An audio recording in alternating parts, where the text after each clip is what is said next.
For all those who appreciate the work that we're doing here on Standing for Truth, please hit that subscribe button because we are just getting started. Okay, looks like we are live, and I gotta say, guys, we have an awesome show for everybody today. I am extremely excited, and we've already got a good, lively audience. So here we go. Let's get this party started. It is a blessing to have Joseph Hubbard on here today to discuss topics pertaining to fossils, zoology, paleobiology, paleontology, and more. So we're going to be touching on some awesome topics. It's truly a blessing to have Joseph here with us today. And I want to thank him for giving us his time for this very important show. I also want to thank George for being here, for helping with this presentation, interview, and question and answer. So before I hand it over to George, though, I know everybody in the chat is as excited as me. We're going to be starting off with a presentation from Joe, followed by a question and answer on the related topic. So please tag me with your questions at Standing for Truth. That way I won't miss it, and we'll make sure we have a good Q&A. So anyways, enough for me. I'm going to hand it over to you, Brother George. Thank you again for joining me for this presentation and interview. Would you do the honors of introducing our guest to the audience today, George? And George, you're on mute. Oh, there you go. You're good to go. No problem. It's an honor, actually. First of all, I'd like to thank Joe and praise and really fine living, because we only had like over 12 hours to prepare for this. So it's only due to the fact that we've lost some emails somewhere down the track. But anyway, we're finally here. So Happy New Year, Joseph. I always like to start with a little humor. Now, Joseph, what happened to the man who shoplifted a calendar on New Year's Eve? I'm not entirely sure. I think you'll have to tell me. He got 12 months. Oh, of course. All right. I have to say, Joseph, I'm thrilled to have you here today for this interesting and important presentation. I met up and spoke with John McKay a few weeks ago, and I touted the prospect of having you here on our channel. And after a number of emails, some of which, as I mentioned, were lost. But anyway, we're finally here. Yeah. I love the work you do, mate. I'll give the audience a brief introduction. You're a very credentialed person. Joseph, for those that are not aware, has been collecting fossils since the age of 6. I'll let him expand on that a bit later. A passion which he has continued throughout his life. He has completed degrees, now get a load of some of this, in geology, specializing in paleobiology and zoology, and has completed specialist courses and diplomas in genetics, dinosaurian paleontology, biblical archaeology, British archaeology, and mycology. In other words, this is one highly qualified man. Individuals like Joe are the reason why evolution and uniformitarianism have been so completely overturned. You just don't find people like Joe with such well-rounded knowledge in the fields of paleobiology, archaeology, naturalist creation research, animal. It just keeps going on. And, of course, he's a book enthusiast. Now, for those that may not know what paleobiology is, and I have to admit I didn't, and I had to look it up. It's a growing, comparatively new discipline which combines the methods and findings of the life science, that is biology, with the methods and findings of the earth science, paleontology. Now, he has over 13 years experience in the field of paleontology and nature work, and 4 years experience in the animal care industry. His studies in zoology led him to work in the animal care industry as a zookeeper for 6 years, before joining creation research full-time as a UK director in 2019. I could never do that, Joe. I couldn't handle a snake. I'm dead set scared of snakes. So keep them away from me. Now, Joseph's undertaken numerous research, has given talks and presentations and he's led field trips, some of which I've actually seen. His research finds are often reported in the Creation Research Evidence News and often on the Creation Research's Facebook and Instagram. From someone who is considerably older than you, that's me, Joseph, just a small piece of advice. As you begin to scale the heights in years, I will share some wisdom to prepare you, okay? Right, you are. I've noticed as I got older, I learned something new every day, but I forget 5 other things. and please remember, in a recent study, they found women who carry a little extra weight live longer than men who mention it. Oh, well, yeah. Take it from me. Don't go there, Joseph. This study is very interesting, actually. In another extensive worldwide study, they actually asked over 10,000 elderly men in 30 different countries. Now, that's a sample size of 300,000. That's, from a statistical analysis point of view, that's a very good sample size. Now, they asked these men why they think men die before women. And the most common answer was, because they want to. now that you and everyone is rolling on the floor with laughter, I wish. Enough from Stanley and I. Joseph, seriously, thank you again for joining us today and giving us your time. Please have the floor, and also please correct me on anything that we may have gotten wrong, or even said anything in terms of introduction you'd like to correct us on. So over to you, Joseph. You can roast me later if you like. Thank you very much, George. I'm going to see if I can share my screen here so I can get up some pretty pictures for you all to have a look at. There we go. And let's just get it up nice and big for everybody. There we are. Wonderful. Okay, so you can see Creation Research there. You can see John Mackay. He's with me there. He was on the show a little while back. You can see me. You can see our international director, John Mackay. And in between the two of us, you can see a dead head, more specifically a Neanderthal skull. And you also see our website at the bottom there, creationresearch.net, with Q&A. We've already mentioned we're going to have a Q&A session later on this evening, but if you aren't brave enough to ask a question, or if you don't think of a question that you suddenly remember in the middle of the night, you can go to creationresearch.net, click on Q&A, and we've got a whole host of questions and answers on there, and if they're not on there, then you can certainly submit one so that we can answer it for you. And we give you a little bit deeper explanation, and George did a fantastic job of sort of introducing who I am and what I do. I'm the director of Creation Research UK, and I speak all over the world at wonderful places. This was a school a little while back, which we were speaking on snakes. You can sort of see a snake in the picture that I'm using behind me there. You see, my background, my main academic background is in, as was already been mentioned, paleobiology. So we look at fossils and we try and match them up to living things. We use our knowledge of living things to actually help us interpret the past. And specifically what we're supposed to be able to do is a sort of another subdivision, which is paleoecology, which is actually reconstructing ecosystems in the rocks. So you dig up your rocks, you dig up your fossils, and you're supposed to be able to work out, well, this was a marine environment because it's got marine fossils in it, or this was a tropical land environment because it's got tropical land plants on it, right? Now, as we go further forward into the presentation, you'll see that there's a bit of a problem with that as we delve into the realms of Noah's flood and fossils and so on and so forth.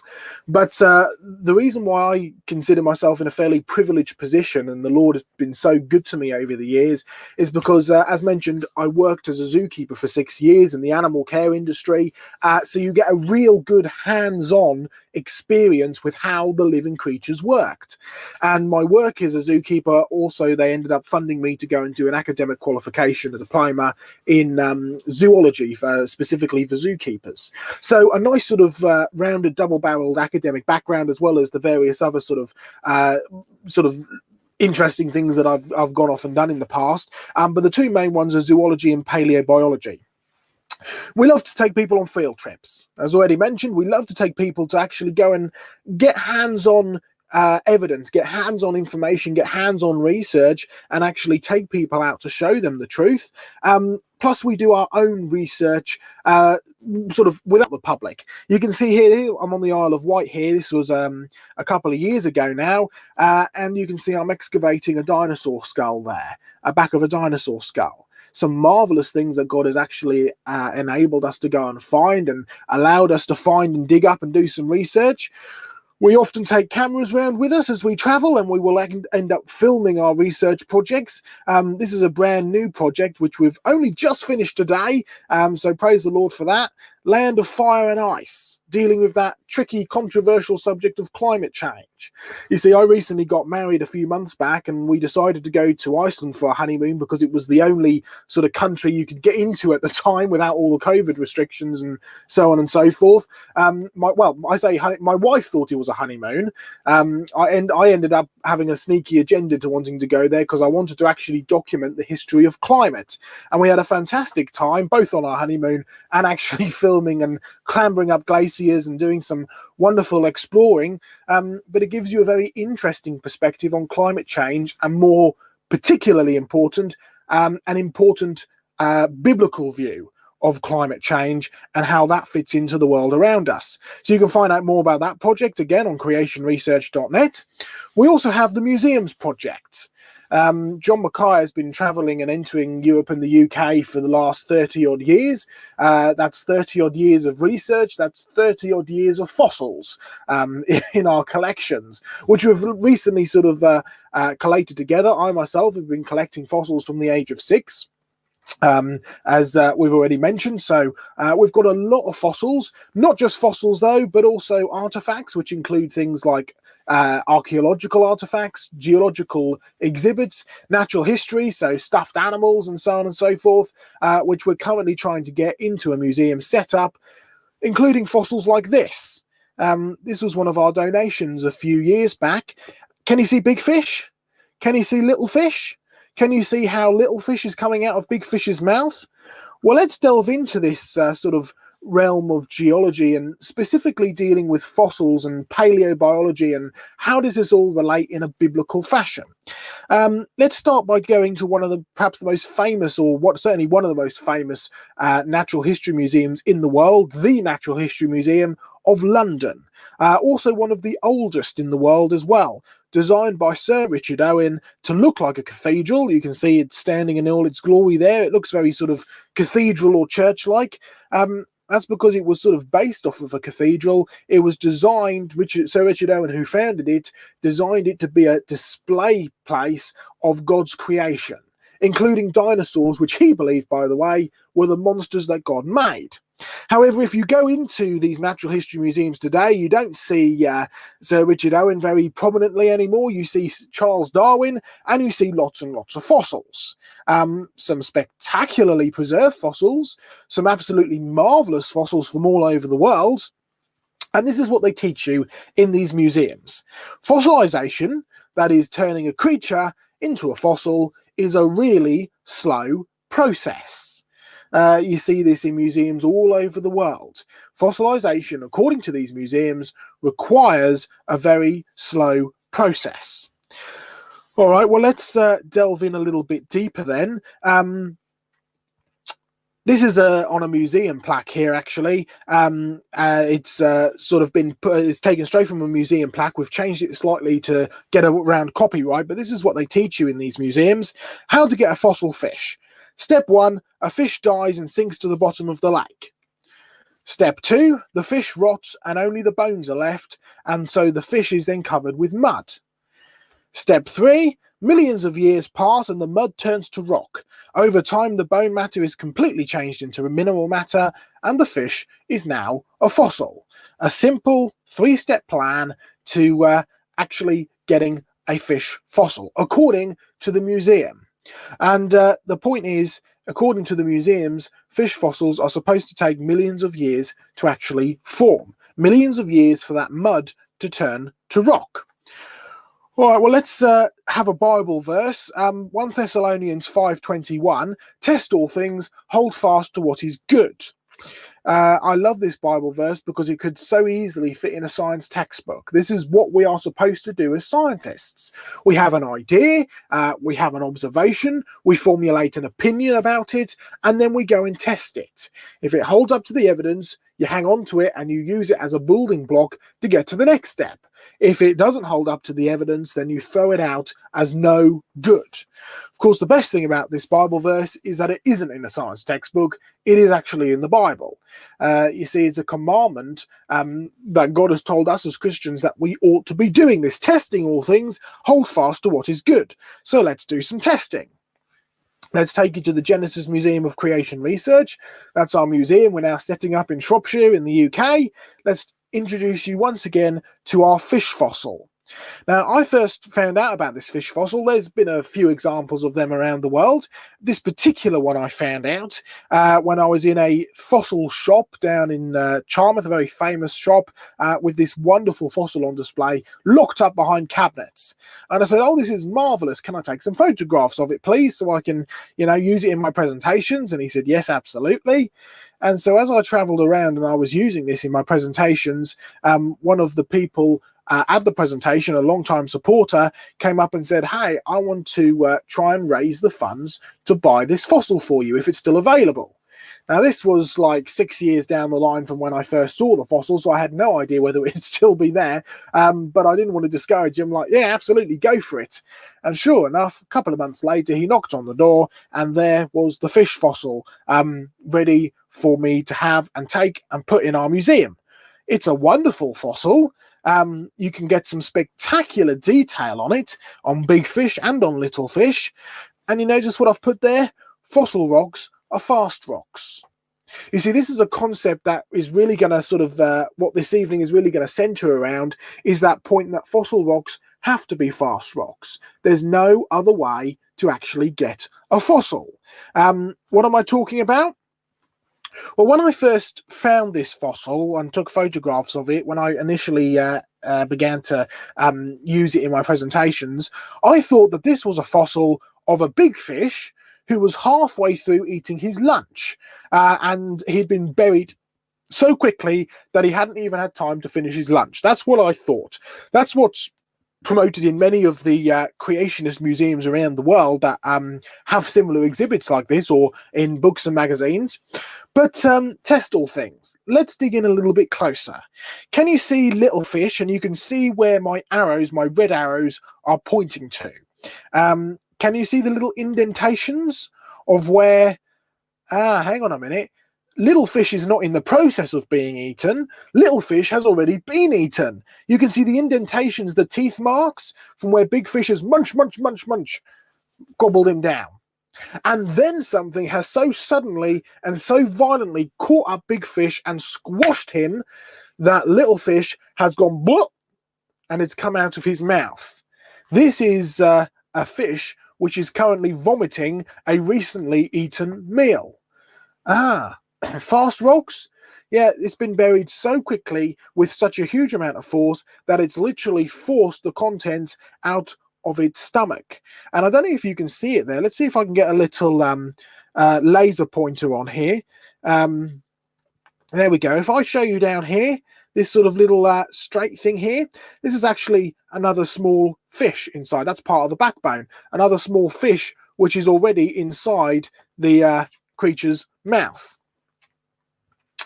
This isn't the only example. This is one of our big displays that we have in Australia in our big collection. You see all the fish there? You see the fish up in the top corner? Let's blow him up a little bit. Can you see big fish? Can you see little fish? Can you see little fish coming out of big fish's mouth?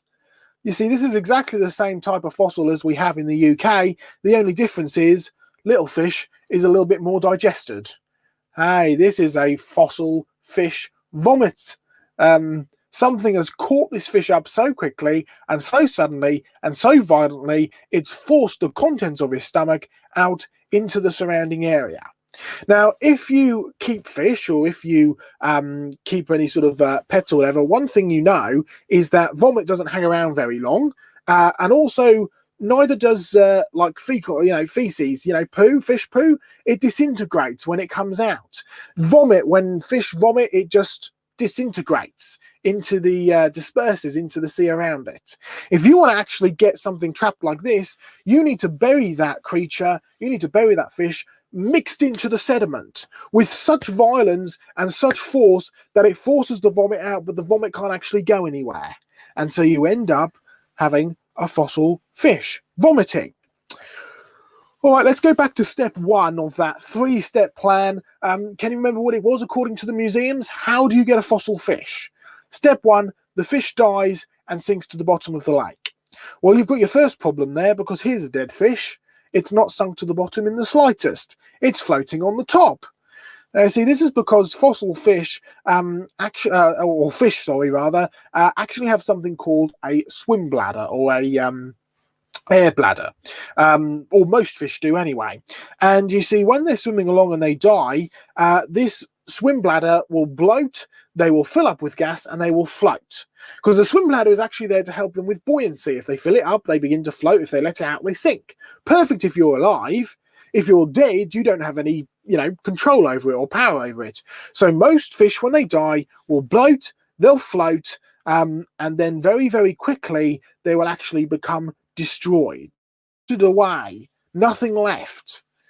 Hey, if you buried that fish in that state on the screen now, would you get a beautifully preserved fossil with all the fins and everything, just like our fossil fish in the UK? No, you wouldn't. If you want to fossilize a fish with that level of detail, you need to bury it very quickly indeed. Okay, once again, a reminder, test all things, hold fast to what is good. Because you see, as we went around, we started getting some critiques. I've been using this argument for a long time, right? And I started getting some critiques. The critiques were that under some conditions, fish can sink and stay on the sea floor. Okay, and I looked it up, and they're right.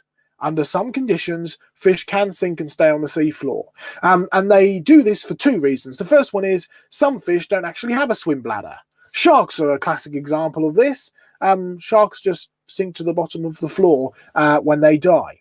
Also, in some conditions, if the water is very, very cold, the swim bladder or the air bladder actually contracts. It doesn't bloat at all. It contracts, it goes the opposite, and the fish will sink. Of course, the critiques went on to say, if fish can sink and stay on the sea floor, therefore the fish that sink to the floor can become fossilized. Therefore, you can get fish fossils without a flood and or catastrophic burial. That was the argument that was used. All right, remember, test all things, hold fast to that which is good. Fish can sink to the sea floor under some conditions, but you still have to get past one final hurdle. Let me introduce you to a small fungus. This is a fungus. You see the fish eggs there? It's common in aquariums. These are fish eggs that it's eating. You see, I once was given this presentation and I was talking through this problem, and I had a guy come up to me afterwards and said, you know what, you're absolutely right, but this may help you. I'm actually a fish farmer. I farm fish for commercially, for eating. And he said, whenever we have a fish die, there is a race against time to get that fish out of it, out of the tank, before it actually begins to rot. He said, and this is the reason why. When my fish die, they're in cold water tanks, so they start to sink. They will sink and settle on the sea floor, on the tank floor. And then, no matter what we try and pump into the tank, it doesn't seem to kill it. This fungus will come up, will actually anchor itself onto the fish, so it will attach the fish to the sea floor, anchored it in place, and then within a matter of hours, it will actually destroy that fish beyond recognition. And we have to get into the tank and get rid of that rotting fish before it contaminates the rest of the tank. And we do a bit of research, remember testing all things, do a little bit of digging, and you find that this fish is actually found all throughout the world, or this fungus rather, is found all throughout the world in various different forms, whether it's in freshwater streams, saltwater streams, or elsewhere. You see, this fungus destroys the fish very, very quickly. The point? Would you get a fish fossil slowly, even if the fish sank to the bottom of the sea and stayed there? Answer? Absolutely not. The fish would be destroyed long before it could be fossilized.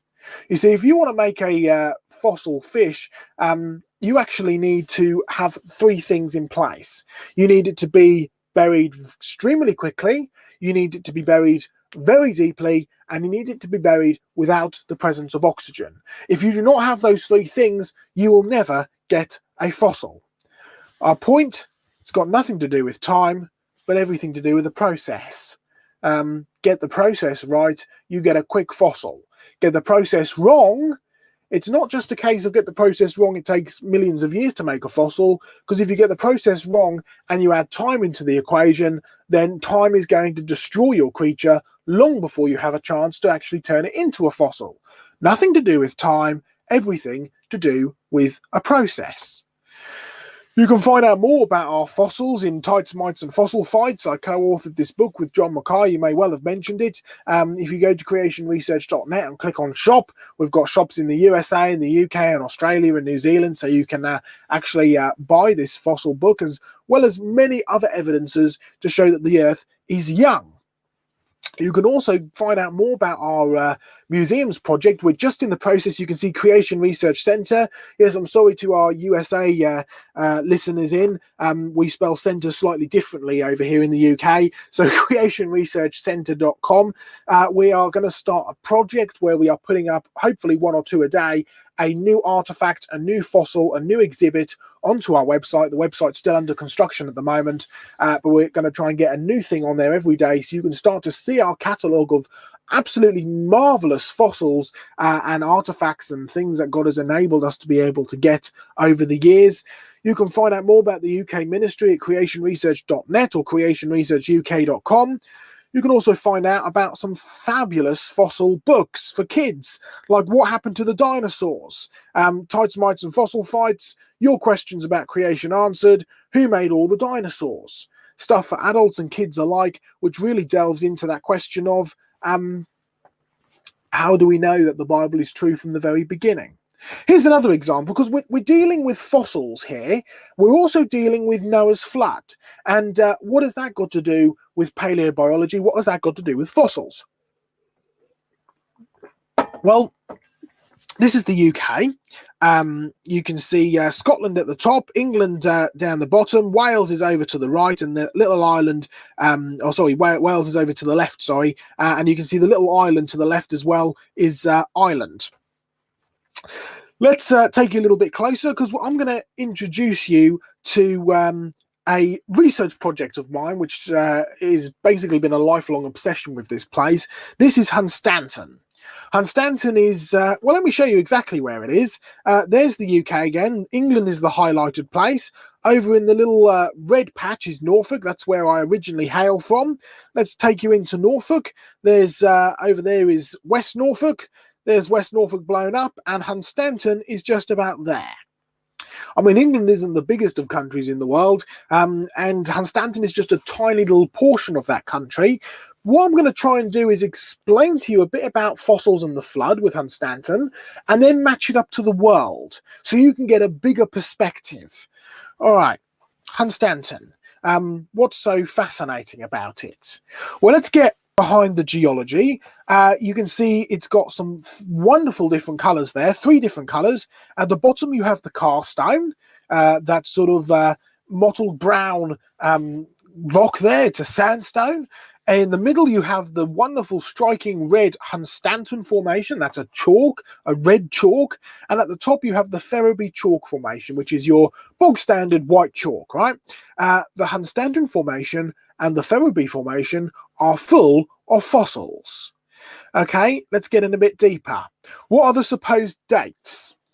Well, according to secular evolution, the carstone at the bottom is 109 million years.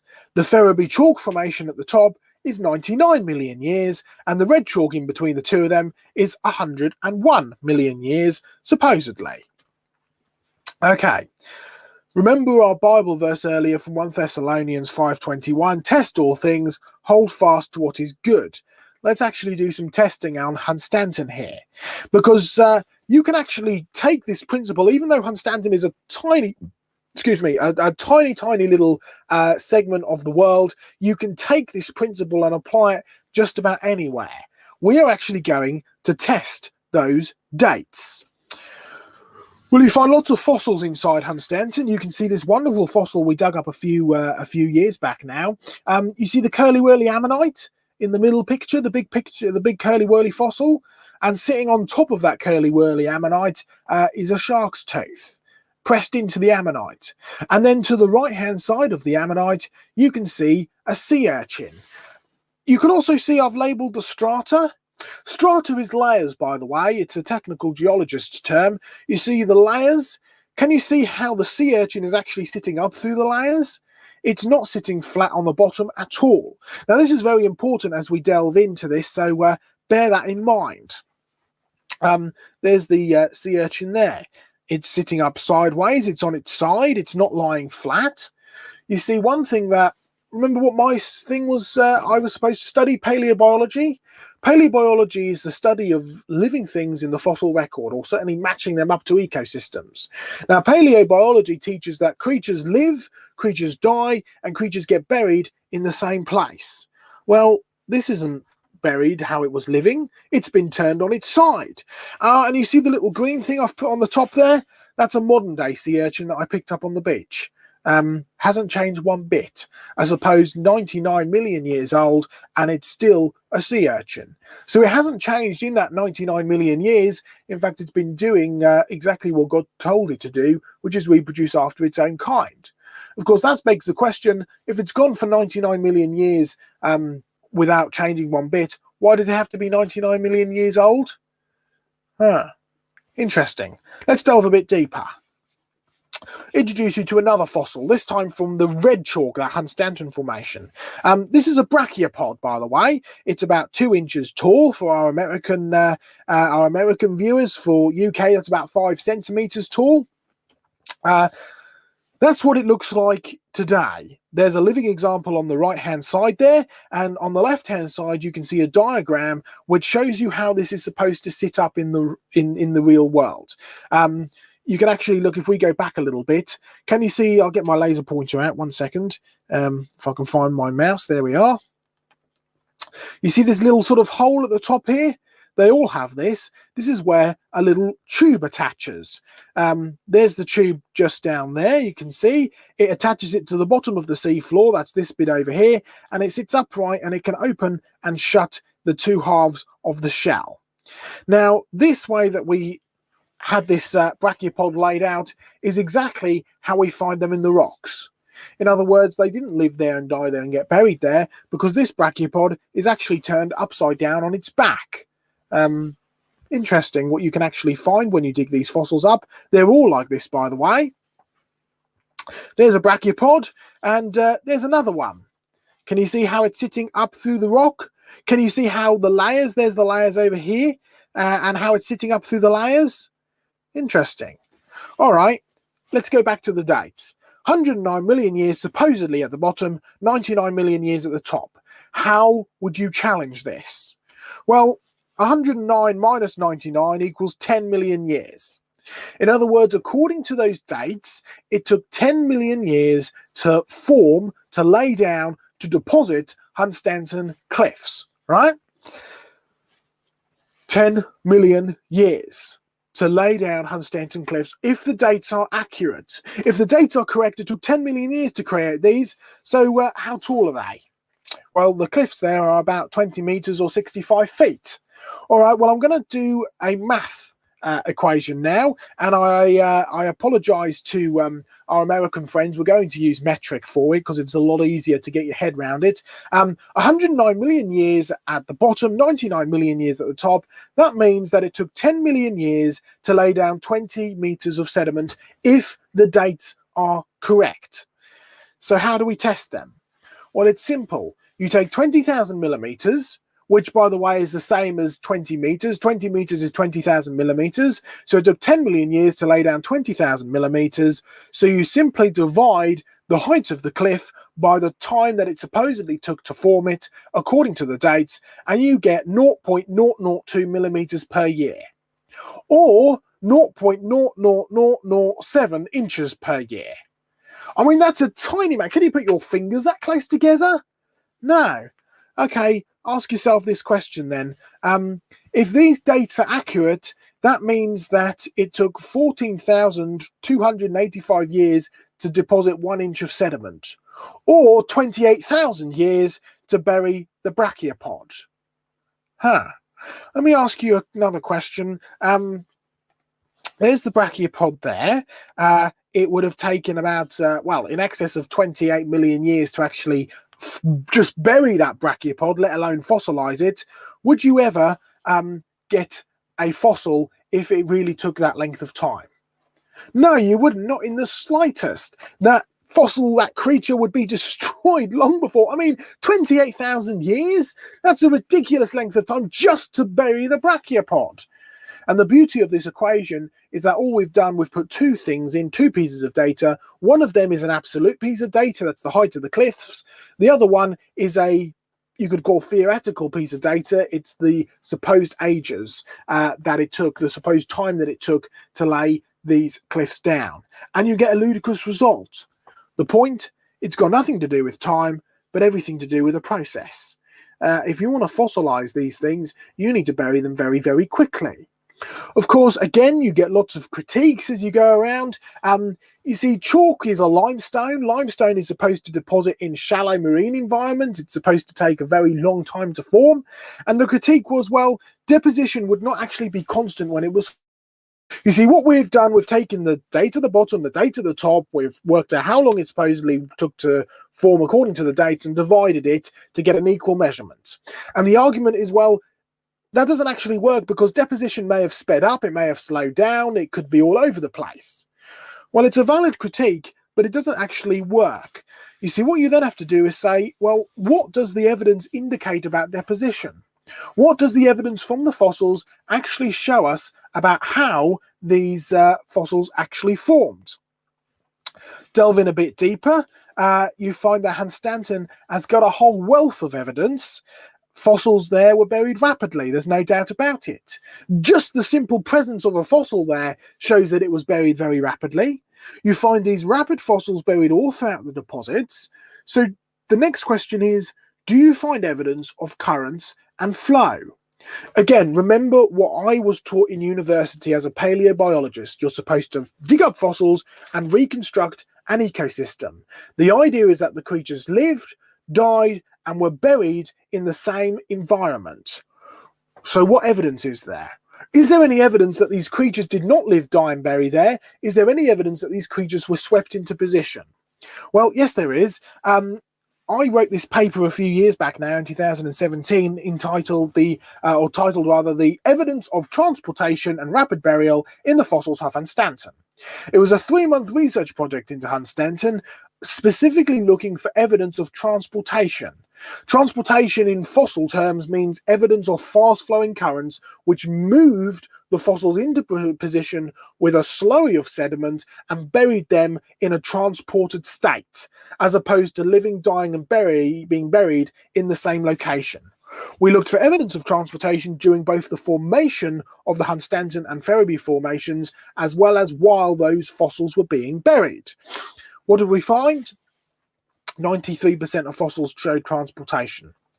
I mean, I used the example earlier of the brachiopod that was sitting upright in the layers. That's evidence of transportation. It didn't live and die and bury there. It was whipped up, turned upside down, and buried like that. Evidence of transportation. Belemnites, the sort of elongated, bullet-shaped creatures, all pointing in the same direction. That's evidence of transportation. Fast-flowing water. Therefore, when these fossils were formed in water, when these fossils were formed, the water was flowing in one direction. These fossils were being caught up in a slurry of sediment before being buried very rapidly and then fossilized. You see, we actually have documented a lot about Hans Stanton and a lot about the work that we do in the Rocks Cry Out project. You can see our team there.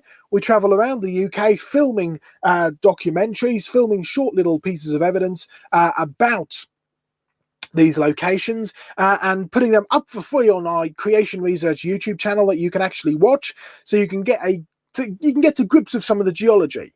And just like Hunstanton, which is a tiny little segment of the Earth's, the Earth's surface, you can take that process, that principle behind it, and actually bring it forward to find evidence and use that evidence around the world. So you can also buy the books online, which goes into a lot more detail, including our famous Jurassic Coast about Mary Anning. Hunstanton goes a lot more into detail about these fossils, that you can actually find evidence for them in the rocks, including that research paper which I published. And we've got a special deal on Creation Research Store at the moment, so do check that out. But let's start to sort of wrap this all together as we sort of finish this. Let's wrap it all together and give you that evidence of a worldwide flood, because Hunstanton is a tiny little location, so let's use those same principles but put it on a much bigger scale. Let's take you to Cheddar Gorge in the UK. I love Cheddar Gorge. It's sort of our equivalent in the UK, or the closest thing in the UK we have to the Grand Canyon. It is pretty marvellous. Cheddar Gorge is, it's a lot smaller though, by the way. It's a wonderful place. Lots of great fossils, lots of great limestone. Limestone similar to chalk. This is actually Carboniferous limestone. Don't get hung up on the names, by the way. Carboniferous literally means it's full of carbon. This is where coal comes from. Oh, again, I have to remember we have people all around the world viewing this, so let me give it its American name. You see, most of the original geologists were British, and of course the British geologists gave them their own name, and the Americans couldn't possibly use the British names for it. So rather than Carboniferous, they named them Pennsylvanian and Mississippian rocks. Pennsylvanian rocks, the rocks that were first studied by the Americans in Pennsylvania. Mississippian, ones that were studied in Mississippi. You see, names, these big, long, complicated technical names, they have nothing to do with millions of years in evolution, but everything to do with where they were first studied or what they're actually made up of. So let's take you to Cheddar Gorge. Let's dig up some fossils. Let's see what we can find. You see all those little white flecks that you see on the rock behind me? They're all fossils. Fossils like this. A brachiopod. Just like the brachiopods in Hunstanton. Wonderful fossils, by the way. Marvellous brachiopod shells. Great stuff that you can find all throughout Cheddar Gorge. Well, there's a brachiopod shell there. Keep a good look at it, because it's important to remember, because what you actually find is all these brachiopod shells are all buried together, buried in water. They're marine. They've all been washed together, which equals a flood. You see, limestone is a water-based sediment, so it was buried in a flood. It was buried by water. Well, let's take you to Australia, Georgia's home country, and you can see this is a plaque at a very famous set of caves in New South Wales. It says this plaque celebrates the sister cave relationship between Cheddar Show Caves and Jenolan Caves, New South Wales, Australia.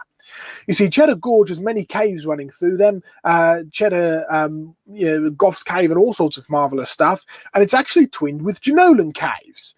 Okay, let's have a little dig around Jenolan Caves then, in Australia. It's sort of located around the Blue Mountains in Australia. I visited here a few years back. There's another much, much bigger canyon than Cheddar Gorge, and there's the caves behind me. I visited here in 2018 during a creation research trip to Australia. Guess what rock it is? Carboniferous limestone. The same Carboniferous limestone that you find over in England. In fact, you find it all the way through Europe and Asia, running down to Australia. It's the same limestone. It's the same deposit. It's the same rock formation. Because look, there's the brachiopod shells. Same shells, same formation, same rock, same layers. Hey, this formation is nearly 16,000 kilometers across. That is a really big flood. Okay, well, let's use another example. Carthage in Tennessee, a USA example. Can you see the rock layers there in the sort of roadside cut through? What is this rock type? This is Ordovician limestone. Ordovician, okay, it's a different type of rock it's a very similar rock, but it's a slightly different type of rock to the Carboniferous limestone. This is Ordovician limestone. Ordovician, well, in Wales, in the United Kingdom, where we've split into 4 countries. Over in the west, there's Wales. In Wales, there used to live a lot of Celtic tribes many, many years ago, before the Romans invaded. Celtic tribes. These Celtic tribes, one of which were named the Ordovici. By the way, this tribe is now extinct. It no longer is alive, this tribe of people. When the geologists first started digging up fossils in South Wales, they actually came across some other extinct creatures. So they decided to name the rocks that these extinct creatures came from, called trilobites, after the tribe of extinct people that used to live there, the Celtic people, and they named them the Ordovician rocks after the Ordovici tribe. Ordovician limestone from Carthage in the USA. This Ordovician limestone, by the way, is found all throughout the USA, and guess what's in it? Fossils! Brachiopod shells. Brachiopod fossils. Interesting.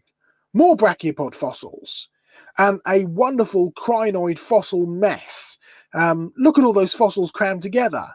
By the way, a big fossil mess equals a flood, where currents have come through and ripped it up and tossed it about and dumped it down in a slurry of rock sediment.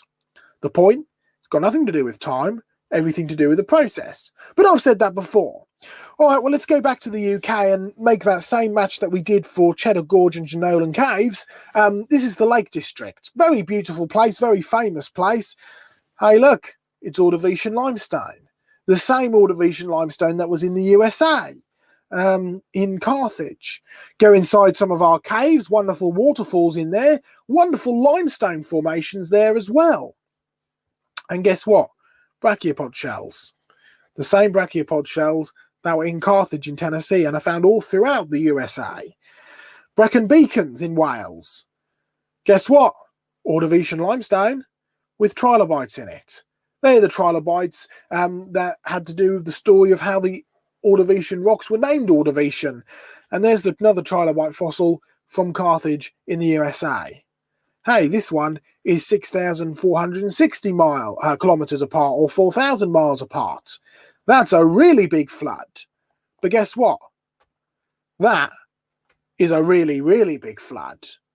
The same type of formation, the same water-based sediment, the same fossils, the same flood deposit covering most of the Earth's surface.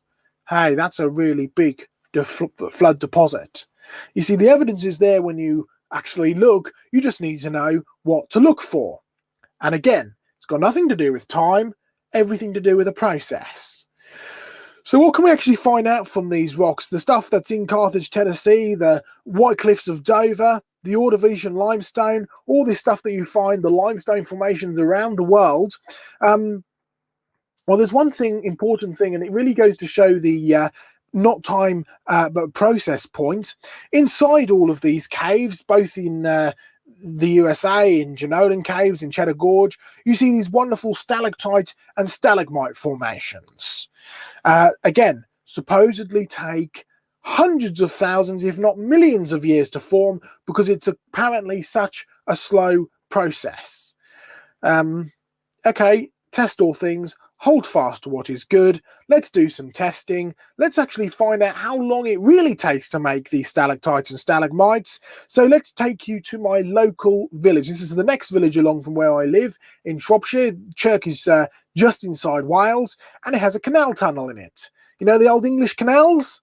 All right, well, let's take you inside. What's growing from the ceiling? Stalactites and stalagmites. Ah, well, this tunnel is just a couple of 100 years old, yet there's stalactites growing from it. There's fabulous formations all down the sides of it. You can actually match them up with real ones in caves. Exactly the same, no difference in the slightest. Marvellous veils of this they're called splenotherms, or stalactites or stalagmites. Beautiful stuff inside a very young canal tunnel. Okay, get up nice and close. Can you see the beautiful stalactite? You can catch the dripping water from it. You see, we've had critiques to say that these stalactites growing inside the tunnel aren't the same as the ones in caves because their pH measurement is different. You know, how alkaline or how acidic something is, well, you can test it. They match up exactly the same with caves. It's exactly the same, no difference at all. Hey, this happened in just a few hundred years inside Chert Canal Tunnel. It doesn't take millions of years in the slightest. Hey, you can actually find this evidence all around the world, and it makes the point that it doesn't take millions of years to actually form these. It's got everything to do with a process. You can actually watch our documentary of Chert Canal Tunnel for free on the rockscryout.co.uk or our Creation Research YouTube channel. I recommend you go and find out it and explore and find some evidence. There's so much that we could cover in just this short little segment that we're never going to get through it all. So do find out more on creationresearch.net or creationresearchcenter.com and actually find the truth and the true story of the world in light of the Bible. My final point, again, if you want to make a fossil, if you want to make a worldwide deposit, if you want to make any rock formation at all, it's got nothing to do with time, but everything to do with the process. Time is your biggest enemy when it comes to this kind of stuff. Well, that's the end of my slideshow, so I'm going to stop sharing and see if we can come back onto the presentation. Yes, I got to say, Indiana Joe, that was an amazing presentation, and I could probably speak for George when I say this, I'm already excited to watch it again to take more notes because the chat was very lively. We got a ton of good comments, questions. Marvelous.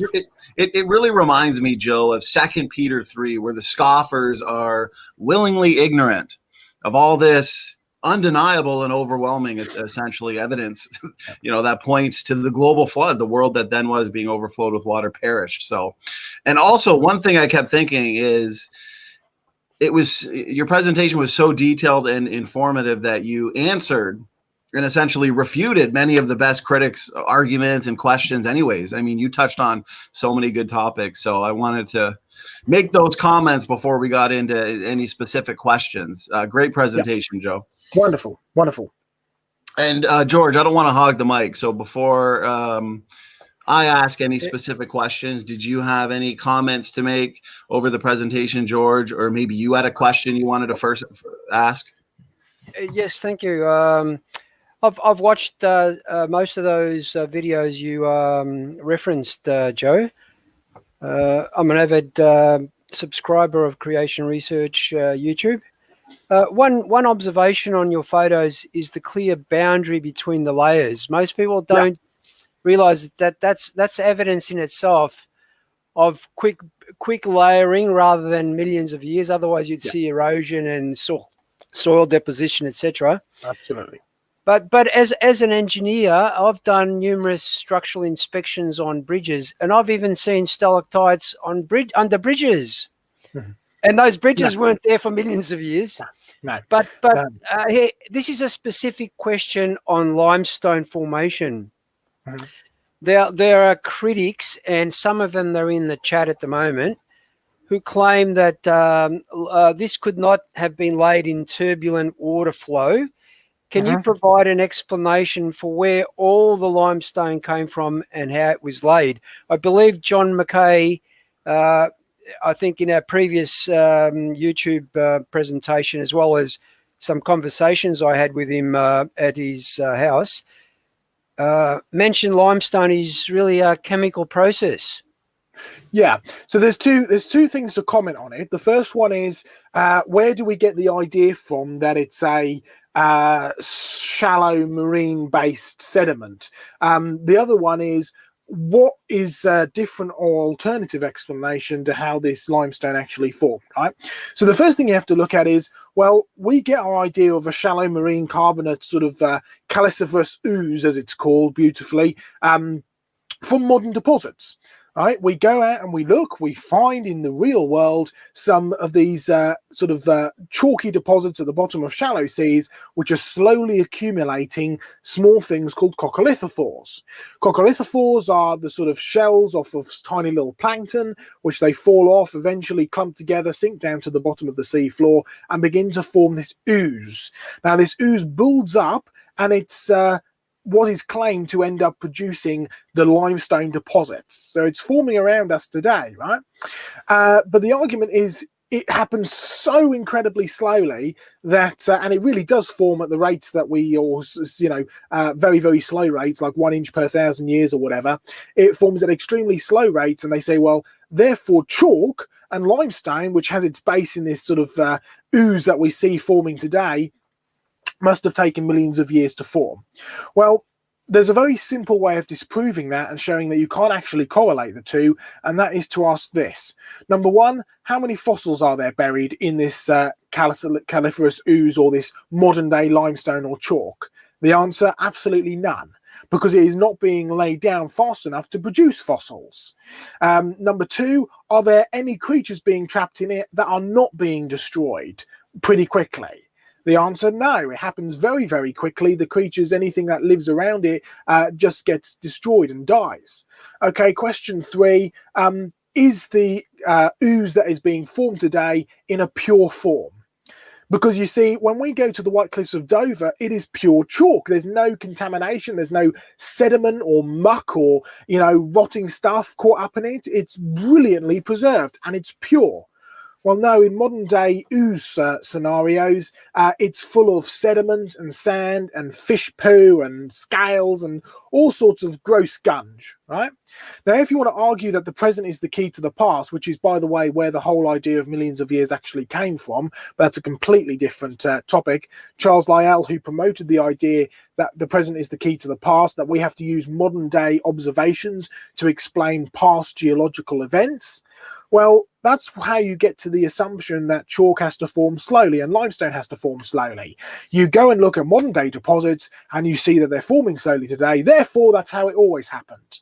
Of course, the problem is you can't actually compare the two because they are so different. Because one forming today doesn't have fossils. It doesn't even have fossils forming. Fossils get destroyed or creatures get destroyed as soon as they fall in. It's thoroughly contaminated with muck and gunge and ooze and, disgusting stuff. Whereas when you go and look at the rock, the limestone, the chalk, they're majority pure. They are full of fossils. They're all full of fossils which are pointing the same way, which indicates turbidity currents and flow. They are full of fossils which are turned upside down and are lying on their back, which shows that they've been transported. They're not in a life position. So clearly something doesn't match up between what we observe today and what we actually see in the rock record, right? Now, you can't just ignore the fossils and say, well, we know that limestone is a slow, gradual deposition, therefore that's how it must have happened, right? There needs to be an alternative explanation. There needs to be a way of actually addressing how you can actually get these rock deposits full of fossils. And by the way, 2 inches is a pretty small fossil compared to some of the things you can dig up out of the chalk cliffs. I mean, I've seen ammonite fossils, the curly-whirly ones, nearly 2 meters across. That's getting on for 6 feet or just over 6 feet across, right? Some of these things are absolutely enormous. Okay, what's an alternative explanation then? Well, John Mackay, I believe, is, as you say, touched on it. I watched his interview that you did with him, and there certainly seems to be much more of a chemical process involved, something which most geologists have never actually considered, because most geologists are taught from day one that limestone is a very slow deposition. They never think to question that. And also because in science you are taught to specialize. You specialize on one particular aspect and you never really go outside of your academic field. I want to give you an example of this. Myself and John have noticed that there are extremely important connections between microbes, bacteria, plankton, little sort of single cellular microscopic creatures, enzymes, chemical processes, and limestone formation. Whether that's limestone like the carboniferous limestone, whether that's limestone like the chalk, or whether it's limestone like the stalactites and stalagmites. And this is starting to reach the scientific papers, right? So we thought we need to do some investigation. We're both geologists. We come from a geology background. We know wonderful stuff about geology, but what we don't know too much about is organic chemistry, which is where this chemical process comes in. And a few people have touched on it. So we went and sat down with a world expert in organic chemistry who said to us, I've never thought of looking at it that way before, and I wish I knew more about this, but I'm not a geologist. And so for the first time ever, a geologist and an organic chemist sat down and actually started to work together, right? So you will never find the correct answer to anything unless you ask the correct questions. Just blindly going, well, we know that it's a shallow marine deposit, therefore I'm not going to ask the question, how did we get fossils? It just simply doesn't work. Okay. Is there a way that we can explain it rapidly happening using a Noah's flood-like scenario? Well, this comes on to a different point, and I'll just briefly comment onto it. First of all, we know that the Hunstanton Formation, we know that the Chalk Formation, we know that the Limestone Formations had to be buried quickly because they're full of fossils. The fossils all indicate flow. They all indicate rapid burial. Okay, how are we taught from day one that rock formations are formed? The answer is from the bottom to the top. The bottom layer got there first, and the next layer settled on top, and the next layer, then the next layer, and the next layer, and the next layer, and so on and so forth. And there you get your wonderful geologic column from bottom to top with the label of millions of years. First proposed by a creationist, by the way, Nicholas Steno. The problem is, everything we see in the world around us shows that rock layers don't form bottom to top, they form sideways. Because if you need to get sediment to actually form a deposit, you need to erode that sediment from somewhere, you need to carry that sediment from somewhere, and you need to have moving sediment in order to deposit. All of that requires water which is flowing sideways, carrying that slurry of stuff in it. Think about a beach, think about tides, think about rivers, think about deltas. Okay, scale that up, and you've got the perfect explanation for a stationary but moving sideways, so the particles are all suspended, moving at the same speed, carrying the limestone and the chalk along and depositing it as it's going, burying the creatures which are also traveling in the one direction.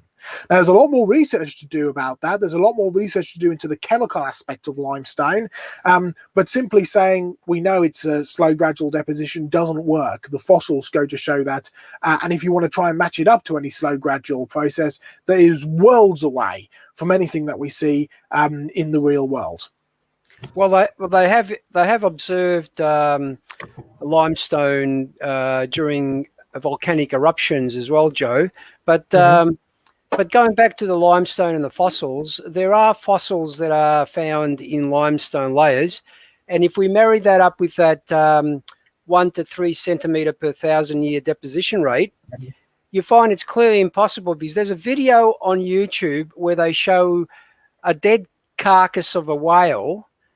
It was scavenged within a year, I think. They came back a year later. They even found the worms were eating the bones. Yeah, I think that was a David Attenborough Blue Planet type of thing, wasn't it? I think I know which one you're talking about. And it shows you a year later, and it's just destroyed. There's no way you can get it if you want to get, especially with that level of preservation. Where you have to bury a fossil quickly, deeply, without oxygen.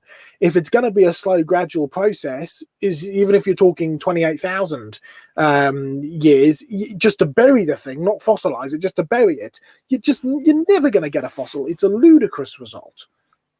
Yeah, well, I know a lot about the process. I mean, there's also fossilization in amber as well. That's, I guess, a different form of fossilization. We find different creatures fossilized in amber than we do, say, in the sedimentary layers across the world. But Standing, you've got a question there? Yeah, I've got about 300 of them. So, Joe, I hope you've got time for about 10 hours of interview. I'm just kidding. I got to say, that was a great response. I think that was the most detailed, informative response I've ever heard on that topic in question. And you kind of answered 2 in 1 essentially 10 in 1. I know you touched on the chalk and the limestone, so that's awesome. Since a lot of questions came in on those specific topics, it really demonstrates how readily we can have an answer to even the critics' best arguments and criticism. So I want to thank you for that, Joe. And although we've had a ton of questions come in, I'm going to go all the way back to the first question that came in over an hour ago from Ryan the Raptor guy. So thank you so much, Ryan, for your question.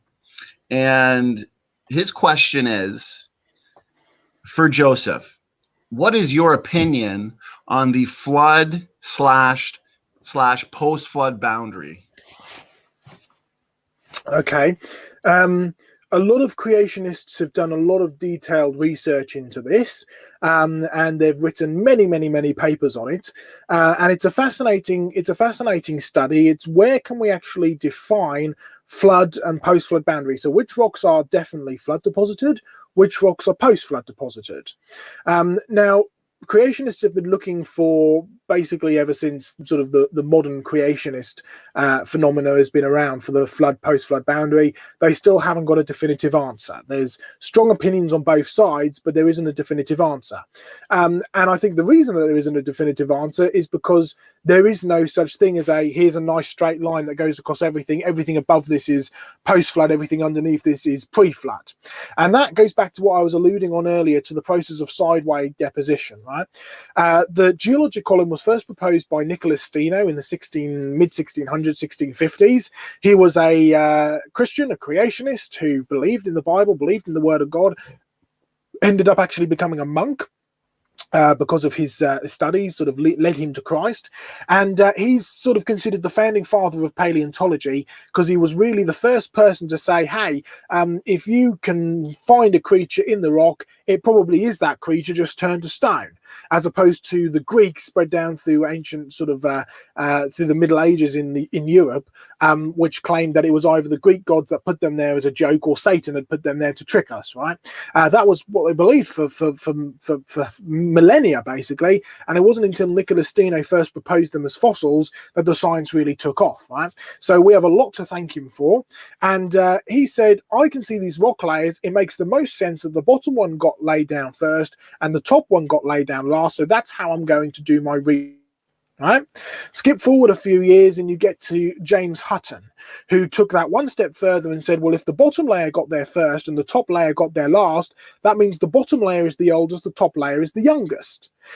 Take it forward to Charles Lyell, who said, well, if the bottom layer is the oldest and the top layer is the youngest, then what we actually have here is a representation of not process, like Nicholas Steno first thought, but actually time. We have oldest at the top, oldest at the bottom, youngest at the top. Therefore, this is a process of time, which we can see time through the ages. Take that one step further, because what Charles Darwin did is build on Charles Lyell's principle and said, well, if the bottom layer is the oldest, the top layer is the youngest, that's a process of time. That means fossil creatures in the bottom layer evolved into the fossil creatures in the next layer, and so on and so forth, all the way to the top. Do you see the line of succession here from a relatively innocent idea all the way through to the idea of millions of years evolution, evidenced by the rocks and the fossils? All right, let's go back to square one, because Nicholas Steno had a brilliant idea, but ever since it was sort of hijacked by the sort of people with a secular agenda, it's been used to promote this idea of millions of years, that the bottom layer got there first, so on and so forth. So the whole stratigraphic geological column has been based around this principle of millions of years.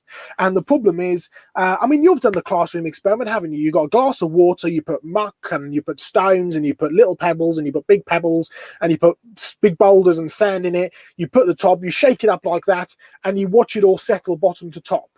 Well, that would be a wonderful example if the world was a glass of water, but it's not. The reality is, in the real world that we see around us, all sediments being carried, all sediments being deposited, are all being carried and deposited by water flowing sideways. And if you go to creationresearch.net and click on the research page, you'll find a whole host of experiments to do with flumes. We've had scientists from around the world and engineers and rocket scientists get together and help design this I was involved with some of the initial experiments back in 2018 to show you how these rock layers form sideways. Now, if this is a correct interpretation of the way that we see the world around us, which we can observe today, because the brilliant thing about water is that it always behaves the same, whether it's a little tiny bit of it or it's a huge amount of it, it just happens at different scales, right? So if this is the way that we observe the rocks today and the way that rock formations actually happen and get deposited, then you can take it one step further and say, what would we be looking for if we're looking for evidence of a flood? Because clearly the column, which a lot of creationists use to try and put a line through to say this is all flood rock, this is all post-flood rock, isn't going to work anymore, because that entire column is based off of a evolutionary secular idea. Well, what you need to look for are a few things like, well, how big is the deposit? When we used the Carboniferous deposit earlier, it was buried by water, it was definitely buried in a flood, and it covered most of the world. No arguing, that is a flood deposit, and it's Noah's flood deposit, it's a huge deposit. All right, well, what about the Jurassic sediments? Go all around the world, absolutely huge, same deposit, full of fossils, all with drowned dinosaurs in them. It's a flood deposit. What about the chalk? Well, you can go and travel from England and Ireland across to Normandy in France, all the way down through Africa and Asia. It even turns up, the chalk at least, turns up on the west coast of Australia. All the same deposit, all sitting on the same bed of sandstone. It is all a flood deposit. It's a massive deposit. So you're looking things that have been buried in a flood, so you're looking for evidence of a flood, and you're also looking for evidence of large scale. For post-flood deposits, there's going to be a way of actually viewing and telling whether it's a post-flood is going to be a lot more localized. It's going to be catastrophic, because you need a catastrophe on some scale to actually form a fossil. So it's going to be catastrophic, but it's going to be a lot more smaller. It's going to be a lot more less sediment-based. So the reality is the whole idea of the millions of years based geologic column is going to be very hard to just draw a straight creationist line through it. So what you need to do is take each deposit individually, know what you're looking for when you're looking for evidence of a flood or not a flood, and actually make up good judgments about it based on the evidence which you're looking at. So if you want to get the closest thing to a line, you're kind of looking at end of Cretaceous, beginning of Cenozoic, somewhere in there.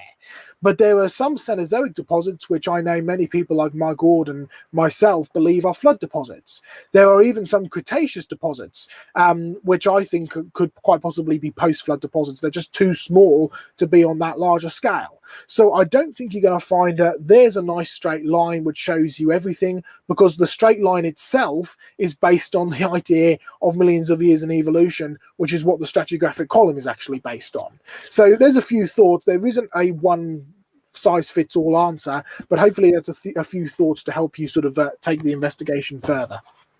Oh, that's great, Joe. I remember reading a conference paper that comes from 1933, where they found bird tracks in a Carboniferous layer, and because they couldn't explain it, they just simply label it out of place fossil. I always say it's not an out of place fossil.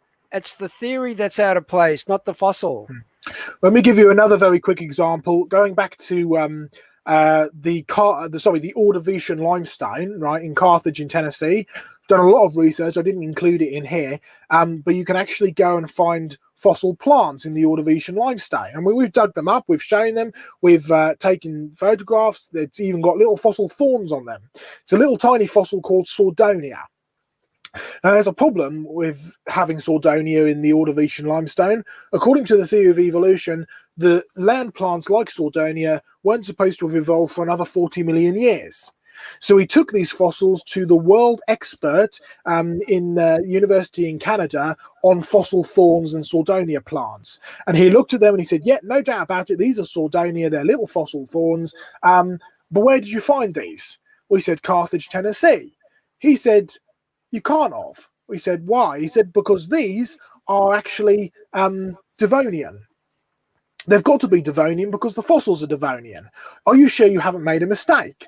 And we said, no, we had our, Department of Geology, University of Tennessee geologist with us who said that these are Ordovician rocks. And so we rang Bob up and we said, hey, are these definitely Ordovician rocks? He said, yeah, they're definitely Ordovician rocks.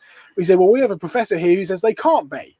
And so we took them back to the Department of Geology and said, look, here's these fossils. The professor says that these have got to be 40 million years older. So they said, no, we haven't got it wrong at all. We haven't got it wrong in the slightest. We can't have got it wrong. These are definitely Ordovician.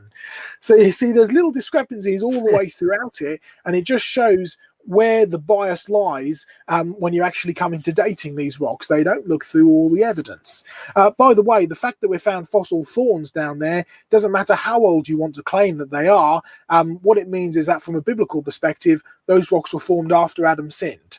Because according to the Bible, thorns and thistles and prickles came onto the planet after Adam sinned, and they were not there before. So there's a little interesting thought to leave you with. Joe, I think standing will allow me to ask this question. One of our outstanding critics is a person by the name of Erica, aka Gutsy Gibbon. I'm curious as to your thoughts on this commonly asked question: what are the differences between man and the great apes? Mm-hmm. Okay, that's we have 2 or 3 presentations on this. Each of them an hour long, so I'm not going to cover everything in one simple thing.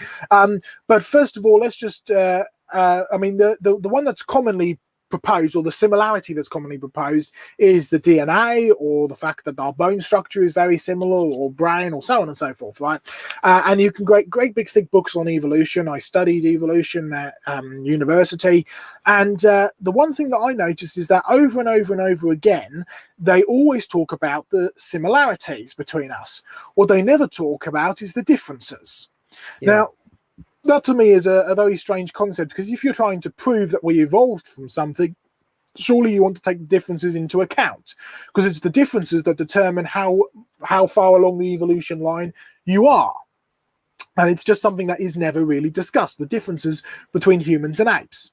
The reason why is because the differences are extremely great. The whole 99% DNA thing is a whole different topic to be dealt with, and it's not 99% the same anyway, and that's a whole different thing. But just one thing to give you a little thought on about the 99% similar to ape DNA is, if we genuinely are 99% or 98% similar DNA to chimpanzees, think of the geniusness of design that went into the DNA in order to make the vast amount of differences that we have between the two creatures, humans and apes, in just 2% of DNA. I mean, that alone screams that there was a designer behind it, because that's an incredible amount of information to try and fit in 2% of the DNA. But there's a little thought. But some of the differences include things like not just skeletal structure, so jaw shape, pelvis shape, foot shape, so on and so forth. Not just little differences like having the whites of the eyes, like being able to have emotions. By the way, according to the Bible, we're made in the image of God. Specifically, we're made in the image of Jesus, who is the creator. John 1 says all things were made by the word, who is Jesus Christ, and without the word nothing was made that was made. Colossians 1:16 says that all things were made not only by Jesus Christ but for Jesus Christ. And you find that one of the shortest verses in the Bible says Jesus wept. Jesus wept, we weep, because we are made in the image of God, who did weep when he came to the earth. By the way, monkeys don't cry. Neither do apes or gorillas or anything else supposedly are distant cousins. They can't cry. Certainly not in the same way that we do, and certainly not with emotion. Also, another thing, there a few years back, there was a baby who was born with essentially no heart, or a very deformed heart. And so in a spur sort of mist of panic, some surgeons actually tried to sew a gibbon's heart into the little baby's heart in the hope that it would actually continue to work. They should have known better, because coursing through every single great apes or New World monkey or whatever's veins is a whole group of acid. I think it's called salicylic acid, which is thoroughly toxic to human beings. So there's another major change. Also, how do humans reproduce? I won't go into detail, But to give you to put it into perspective, humans reproduce. The male has got a brilliant designed hydraulic system for actually transferring sperm from him into the female. When it comes to great apes and all other monkeys, they don't actually have that. They have a baculum. A baculum or a penis bone is a sharp, hard bone which the male uses to penetrate the female. I mean, if you want to, and by the way, if as far back as you can go, apes have always had this. So if you want to actually evolve into an ape that doesn't have that, then you need to have a major rewriting of information, which is something that we've never seen at all. No new information arising from non-information source. But that's verging into the whole concept of design. So that's again a whole different topic. We can discuss it further, but it is a you could just go on and on and on and on.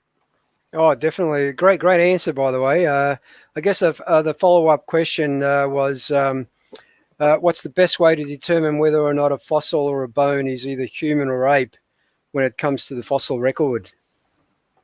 Okay, there are very, very clear differences when it comes to the fossil record, and you can simply look for the differences that are in modern apes. One thing that we've found is every single supposed fossil that is, or every single fossil that is part of our supposed timeline can either be shown to be 100% human or 100% ape. There's simply nothing in between. So take, for instance, the famous Lucy fossil, Australopithecus afarensis. She is by every single definition an ape.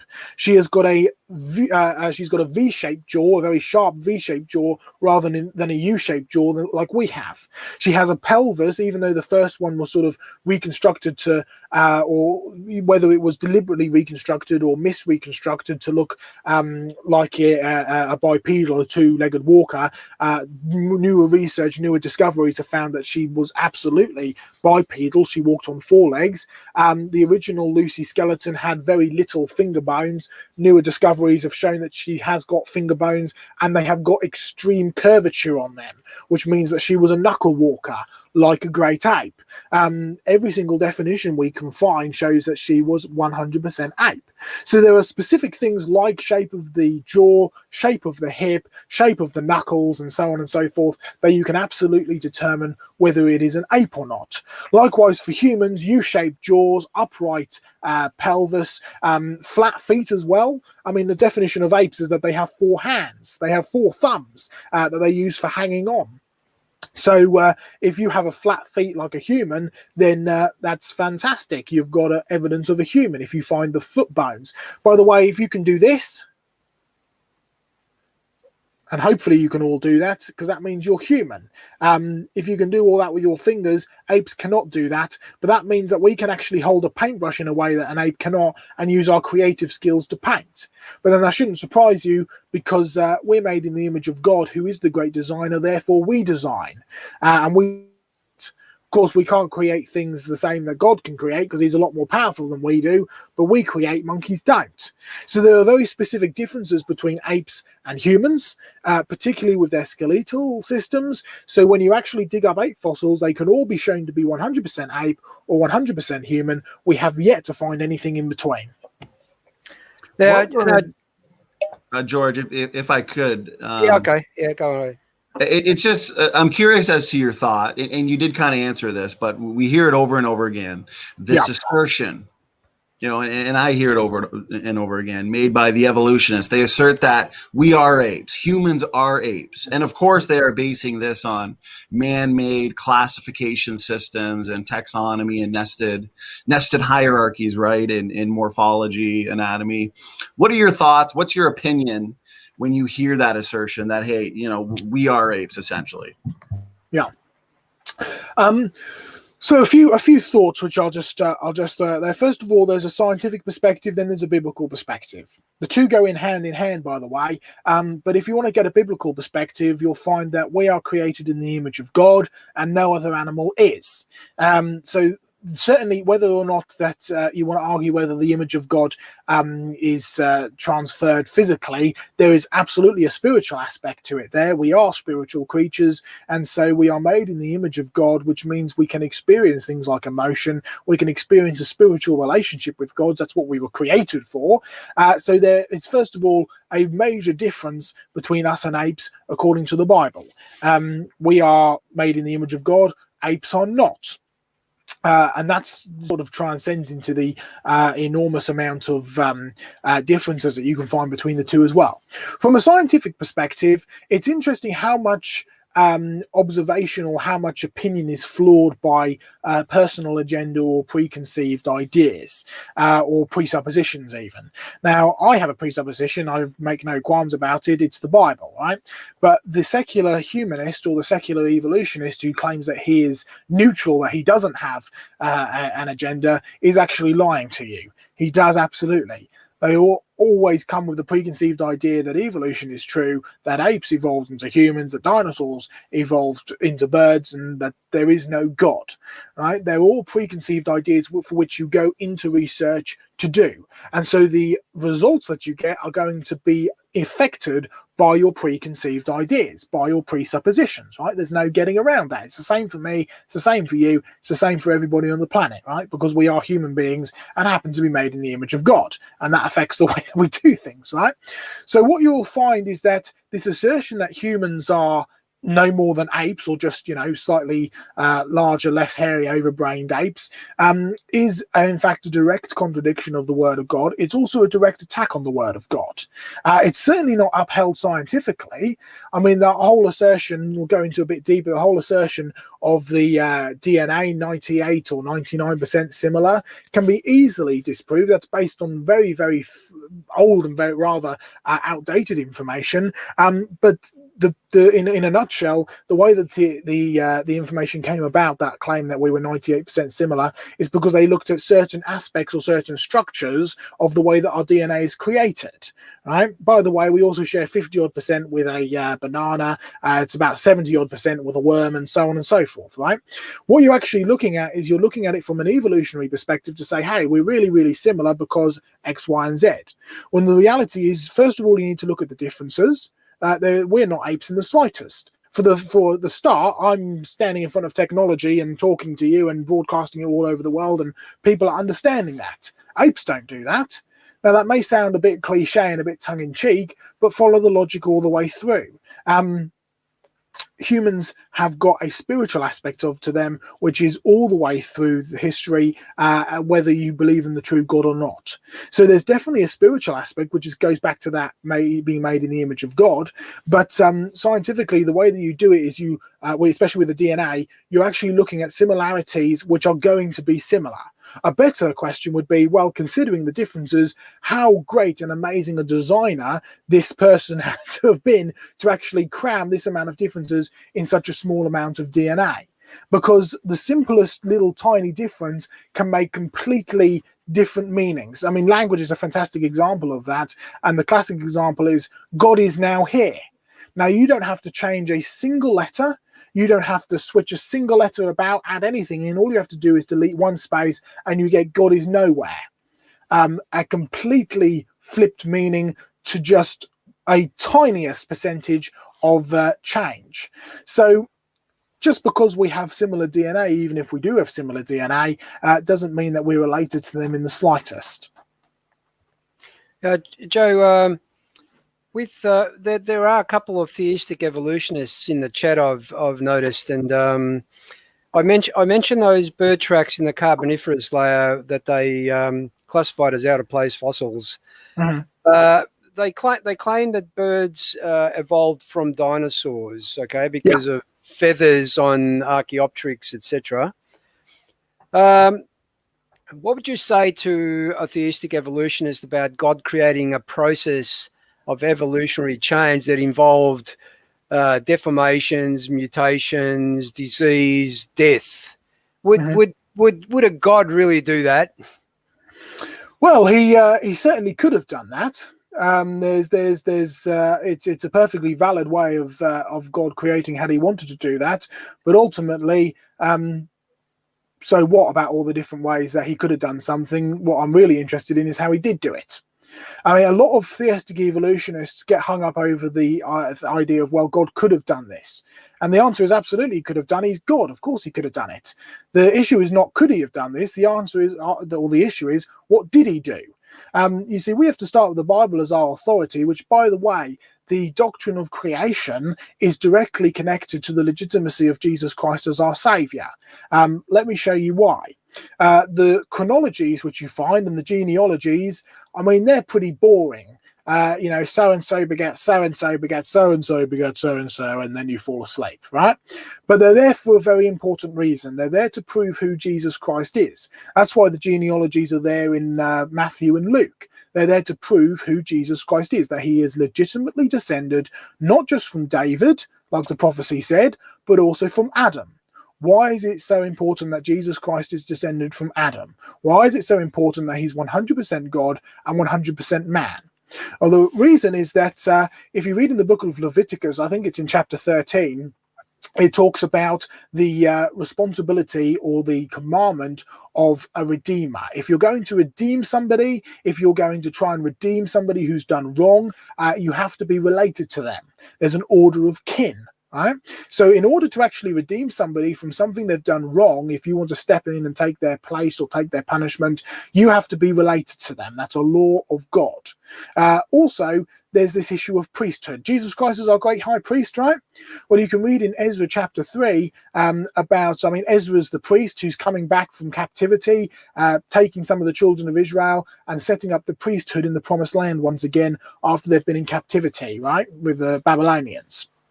And it documents these three people who came back who should have been entitled to be a priesthood, should have been entitled to be a priest.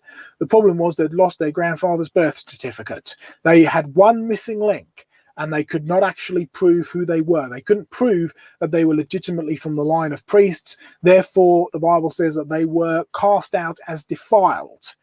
Okay? One missing link is all it takes to destroy your legitimacy as a saviour. One link is all it takes to destroy the whole process and the whole point of being able to be a kinsman redeemer. Okay, who is Jesus Christ? He is our Redeemer and he is our great high priest. Therefore, his legitimacy as such is based directly upon the chronologies which are recorded in the Bible. That's why they're there, to prove that Jesus Christ is descended from Adam, because Romans says that one man brought sin and death into the world. Therefore, it takes one sinless man to bring life. Paul's logic is simple. Adam brought death. Jesus brings life. That's why he's called the last Adam, right? The first Adam brought sin and death. The last Adam is a life-saving being. It's based directly on the fact that Jesus Christ is descended from Adam. Now, if you want to argue that there are gaps in the genealogies and that the earth could be hundreds of thousands, if not millions of years old, or that Jesus or that God chose, I think Dennis Alexander's, he's a prominent theistic evolutionist, I think his favoured story is that God chose a group of Neolithic farmers or cavemen, for want of a better word, and decided to have a relationship with them. Well, you can believe that if you want to, but it's certainly not biblical, and it certainly throws the legitimacy of Jesus Christ into question, because you're saying that Jesus Christ is not descended from Adam, the first created spirit who was made in the image of God. You're actually saying that he's, eventually, evolved or devolved from a group of cavemen or Neolithic or even going further back, ape-like creatures. You're throwing the legitimacy of Jesus Christ into question. Now, you can argue that that's what you want to believe. You can argue to do with science. Hopefully tonight we've shown you some of the reasons why science certainly doesn't back up the idea of evolution or theistic evolution. But ultimately the question is, so what if God could have created like that? He said exactly how he created, and it wasn't like that. So who are you to question God? And who are you to actually question the authority of Jesus Christ? I think I'm going to stick with the authority which is the word of God. And also one final thing, and it's controversial and very, very bold and a bit blunt, I know, but you need to get this point across sometimes. When you stand in front of God on a holy God on Judgment Day, and he asks you, why did you call me a liar? How exactly are you going to respond? Amen. Amen. Very well said. Great answer. And great answers all around, especially to the previous question, Joe, on apes and differences, similarities, very informative. And I wanted to point out too that even within those similar genetic sequences exist functional differences in terms of epigenetics and gene expression. So even in terms of the similarities themselves, there's a problem for the evolutionists. We also have orphan genes, for example, which have never been shown empirically to arise through any series of mutations. So I wanted to point that out because also you mentioned cavemen and the presuppositions of the evolutionists, because there's a question here that came on screen that I think is based on a false assumption that there have actually been evolutionary predictions when it comes to the hominin fossil record that have been confirmed. Because the question is, given that the oldest hominin fossils look less human-like and more ape-like, how do you explain this confirmation of evolutionary predictions? I think it comes down to, has this actually been confirmed? Yeah. Okay. So we found several ape fossils. What's interesting, or has always been interesting to me, is every time that a new ape fossil has been found, it's automatically assumed that it's in the lineage of apes to humans. Nobody ever stops to question, well, what about apes to apes? Because we have modern apes here today. The old standard idea is you had a central ancestor which split off into apes and humans. Well, what about this ape succession? What's happened to all of their fossils? Every time a fossil is a fossil ape or supposed ape hominin is found, it's automatically assumed to be in the human line. So that's the first point. It shows you the bias that people will actually go out looking for stuff. Secondly, this question of does it show a line of succession? Does it show a line of progression? Well, let's work backwards from humans, shall we? Let's go backwards to let's say Cro-Magnon man, a bigger human being, a bigger brain, more sturdier, more robust, but absolutely definitely human. Let's go back to Neanderthal, again, bigger brain, sturdier, robust. We know a lot about Neanderthals now. We know a lot about their DNA, and we actually can do DNA sequencing on Neanderthals and find out how many of you are descended from a Neanderthal, and it's a surprisingly large amount, right? So go back even further. The Neanderthals were human, there's no doubt about it. Go back even further, and I suppose the next one you could go to is Homo erectus. Homo erectus, dating methods are based off of sedimentology and also things like carbon dating and so on and so forth. They all have their various flaws, and that's a whole nother hour topic, but let's just have a look at him for a minute. He's a smaller human being. He's got a bit of a smaller brain, but the reality is, if you look at his morphology, he is not more ape-like in the slightest. He is just a small, slightly deformed human being. Then you have a major gap, and all of a sudden your fossils you start finding are clearly apes. What we've not found is a system. I mean, you know the famous image, don't you, of ape going all the way up to human, monkey sort of standing on the ground and going up through this. It looks wonderful on paper, but the fossil evidence simply doesn't support that. Again, if you go through all of the evidence, you look at all of the different supposed evidence for evolution, you look through all the fossils, you can categorize them all as 100% human, you can categorize them all as 100% ape. There may be deformed apes, there may be deformed humans in there, but they're all absolutely genetically and scientifically either apes or humans. What we haven't found is a succession between the two. And what also is false is to say the further back you go, humans get more and more ape-like. They don't. They stay humans, and if anything, they get more human because they have bigger brains, they have more robust, they have exactly that we would associate with humans today. Things like art, things like organized religion, things like music or language or speech or a sense of politics or community. As far back as you can go, humans have always been humans. That's a great response, Joe, especially considering our model would have a post-Babel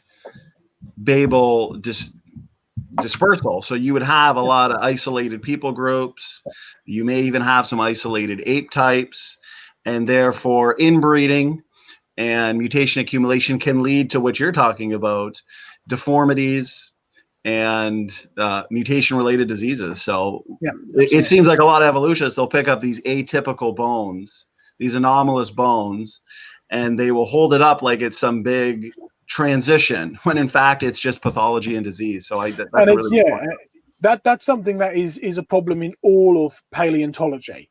A friend of mine who's not a Christian or a creationist, by the way, but he's sort of sending shockwaves through the scientific community in many senses, because what he's doing is taking things like dinosaurs and specifically ichthyosaurs, and what he's doing is he's saying, hang on a minute. And by the way, when you're doing paleontology, if you want a cheap and easy PhD, name a new species and describe a new species.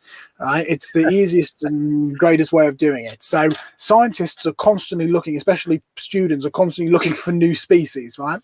And so ichthyosaurs and dinosaurs had just got out of hand. There were hundreds upon hundreds upon hundreds of new species.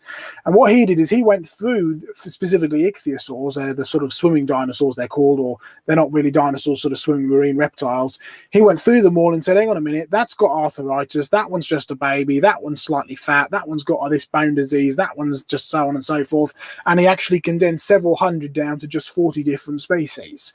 And they're all shown to be the same thing. It's the fact that they had just tiny little anomalies. So that's another thing you also have to be wary of. It's the bias that scientists will come to, because it is describe a new species, you can have it named after you even. There's a lot of money and fame that comes with it as well. Well, nobody remembers, the 10th guy who found a T-Rex fossil. They only remember the first guy. So everybody wants to, any little variation, they want to hopefully identify it as a new species. I will say this. Real quick, George, I'll say this and then I'll yield the mic for a bit, because I could probably sum up 20 questions that have come into this one question as to what are your thoughts, Joe, of the whole dinosaur to bird idea, and more specifically, the claim that dinosaurs have feathers. Is there any validity to these ideas and claims? Okay, so sort of a two-part question. Let's deal with the dinosaurs to birds. First of all, again, biblical perspective. Again, there's another whole presentation. We have to do this again sometime, because we've got so many things we could say about it. But dinosaurs to bird, biblical perspective. Dinosaurs, by their very definition, are land animals. They walk on the land, and they have legs that go straight down underneath them. Therefore, according to the Bible, they were created on day 6 of creation. Birds, by definition, fly. Therefore, or at least are sort of aerial birds, aerial creatures. Therefore, by definition, they were created on day 5 of creation. So created on separate days according to the Bible. So again, make sure your Bible is your authority, make sure the Word of God is your authority, and take a biblical perspective on it. So according to the Bible, no, absolutely, birds are not did not evolve from dinosaurs. Okay, now look at a scientific perspective. Again, there's been no such thing as there have not been any specific undisputed transitional forms found. We can deal with Archaeopteryx, for instance. It's completely a bird. That was proved by the Natural History Museum in London a few years back, when they actually took its brain out and studied its brain.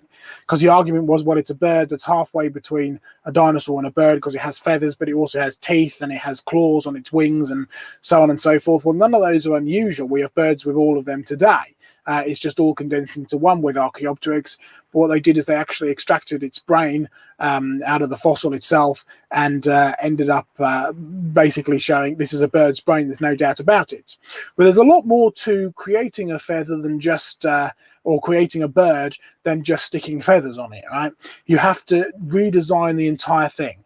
So you start off with a dinosaur, which is a reptile, which is cold-blooded. I worked as a zookeeper for 6 years. It was a nightmare keeping our animals warm, because, well, I worked primarily as a reptile zookeeper. They require a lot of heat, right? So you've got to turn a cold-blooded animal into a warm-blooded animal that actually has got a way of getting enough oxygen around and producing its own heat, so that the blood can keep flowing in order to get oxygen enough while so it can actually fly.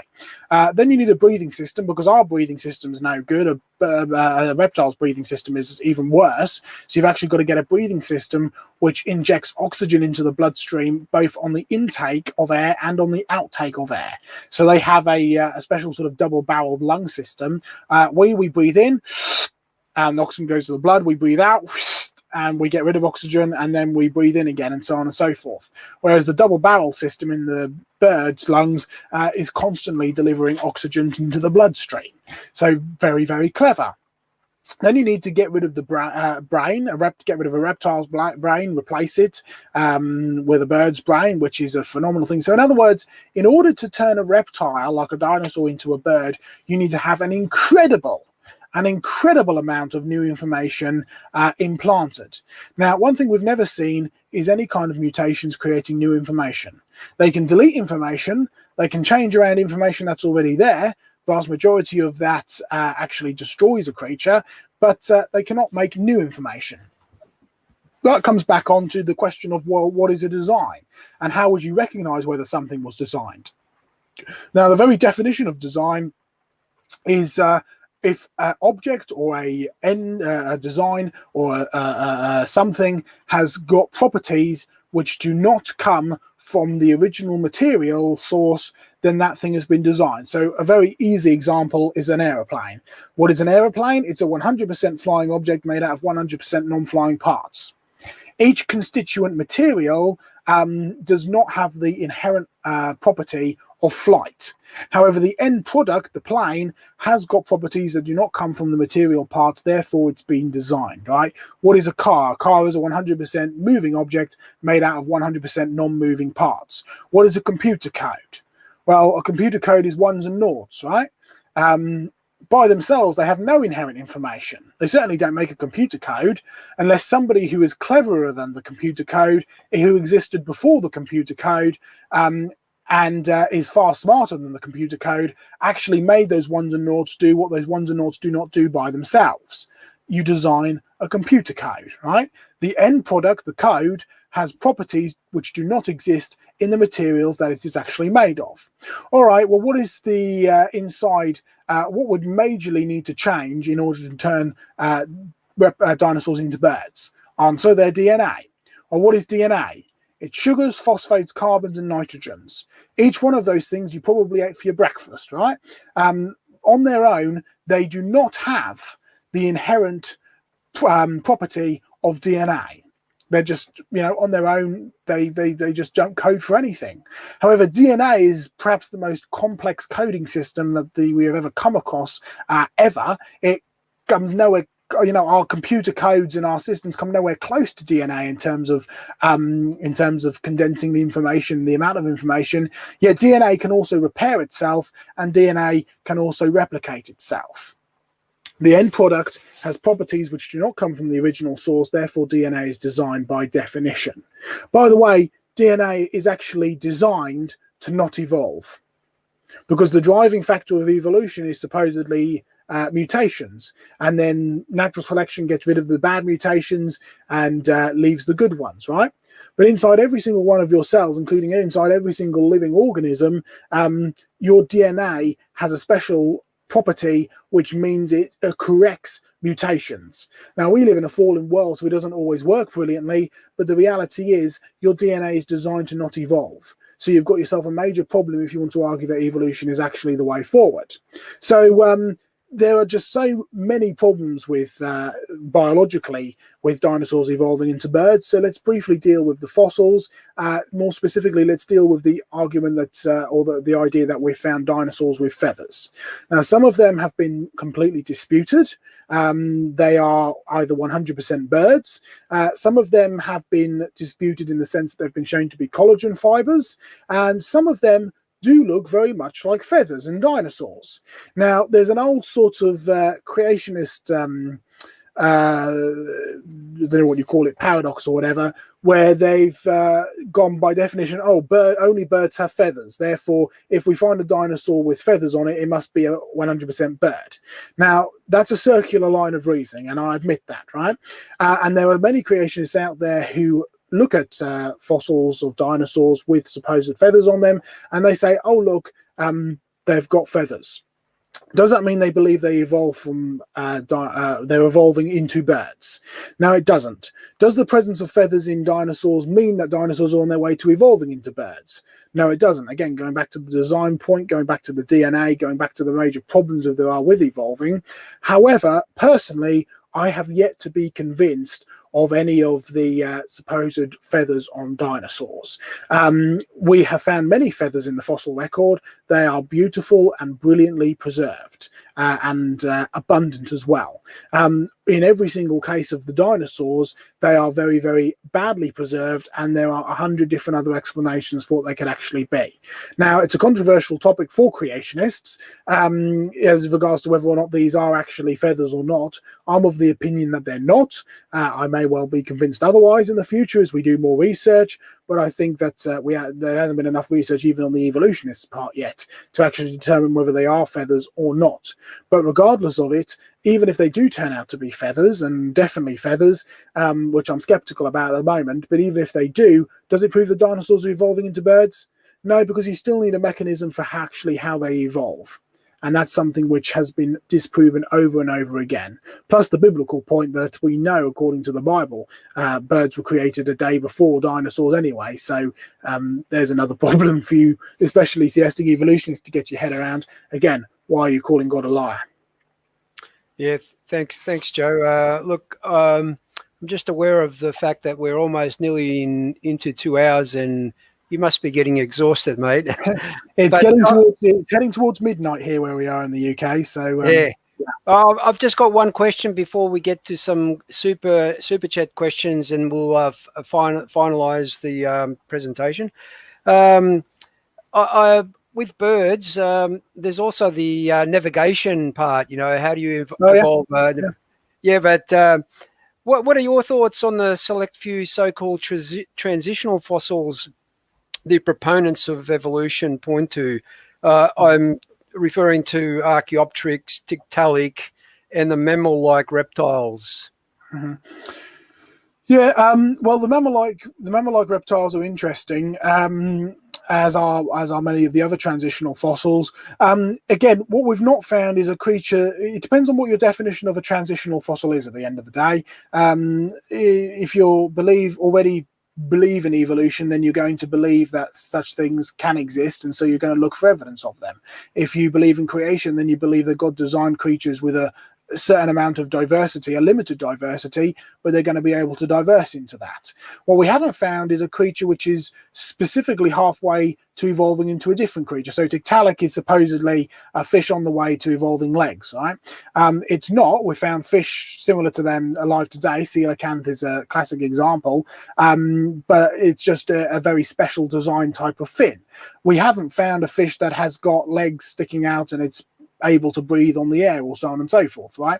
Archaeopteryx, as I say, it's been shown to be a bird by the brain. It's 100% bird-brained, quite literally. So there's no difference there. And again, we've got birds alive today which have got teeth and claws in the wings. We haven't got them together necessarily, but that doesn't mean it didn't exist in the past.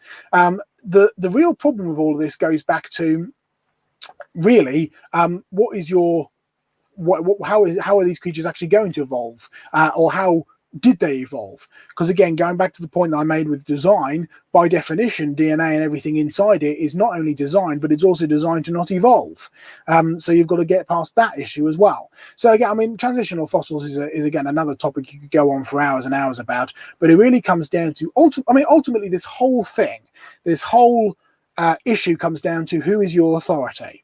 If your authority is the fallible word of man, then you're going to be willing to chop and change your opinions and investigations to suit your preconceived ideas, which are preconceived, by the way, on the idea that God doesn't exist.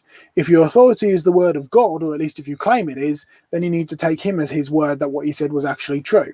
Because one thing you'll find is that there are many ideas, theories, opinions, hypotheses that contradict every single part of the Bible, but the facts never actually do. Okay, great response, Indiana Joe. Yeah, we're going to end it with this one because you have been so generous with your time. This has been amazing.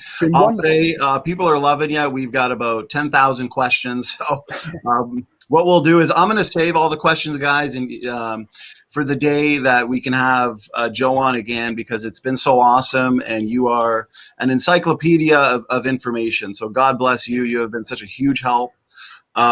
This one's good to do a special Q&A session, just presentation, just a special Q&A session. That'd be good. Awesome. That would be an honor. We would be more than happy. You're such a blessing. So, God bless you for that. This one came in the form of a super chat. So they're paying a little bit of money to ask the question. So what we'll do is we'll end it with this last one and we'll call it a night, guys. 2 hours has flown by. This has been so fun. Question is from Sigifredo Sarabia. Hope I said that right. Thank you for the super chat. If global flood, why one Grand Canyon versus other regions? So in other words, why not many Grand Canyons? Well, there are. Okay, very, very briefly. First of all, you got to get, because this is something I got confused about growing up. We believe that the Grand Canyon layers, the rock layers, were formed by Noah's flood. By the way, the rock layers extend way beyond the Grand Canyon. They go all over the USA. The similar layers are all around the world, right? There's sort of debate between creationists whether it was the retreating floodwater or whether it was burst ice banks or whatever carving out the Grand Canyon. But the reality is it's all connected with Noah's flood, and it's greatly affected the way that the Earth's morphology and the way that the Earth's shape actually looks. Now, Grand Canyons, yes, there is Grand Canyon, but the Grand Canyon in the USA is not the largest canyon on planet Earth. There's many, many others. I mentioned one brief canyon in the Blue Mountains in Oz, the Great Big Valley. You can find, I'm not sure whether it's the same size as the Grand Canyon or not, but it's certainly absolutely massive. And you'll find there are canyons all over the world, and they all were carved out by water, and it was all very, very, very quick. You can see that everywhere. Even in the UK, we have much smaller canyons, but you can see how retreating floodwaters and burst ice banks and stuff has carved out the surface of the Earth. So again, it comes back down to that. I mean, you can find, again, if you go to creationresearch.net and click on the Q&A, you'll find a whole host of geology information and stuff that you can find there. But there are plenty of canyons all over the world, and they all have wonderful evidence of Noah's flood. And Joseph, there's also a canyon on Mars, which is much, much bigger than the one on Earth. And and there's very little water there. Yeah. Okay, well, that was awesome. Great answer. Great way to end it. Thanks so much for the support. Everybody's saying great stream, great presentation. So, and it's all because you were generous enough with your time, Joseph. So I appreciate it. Thank you, George. This was so rewatchable. Joe, any last words before we shut it down for the night? Oh, you were great, Joseph. Thank you very much. God bless you, mate, and keep safe. Thank you very much. Yeah, we're sort of in the middle of another lockdown here. A couple of reminders. Number one, make sure that the authority is the word of God, and don't call him a liar, and do not add to his words either. That's a Bible verse from the Psalms. Do not add to his words, lest he rebuke you and you be found a liar.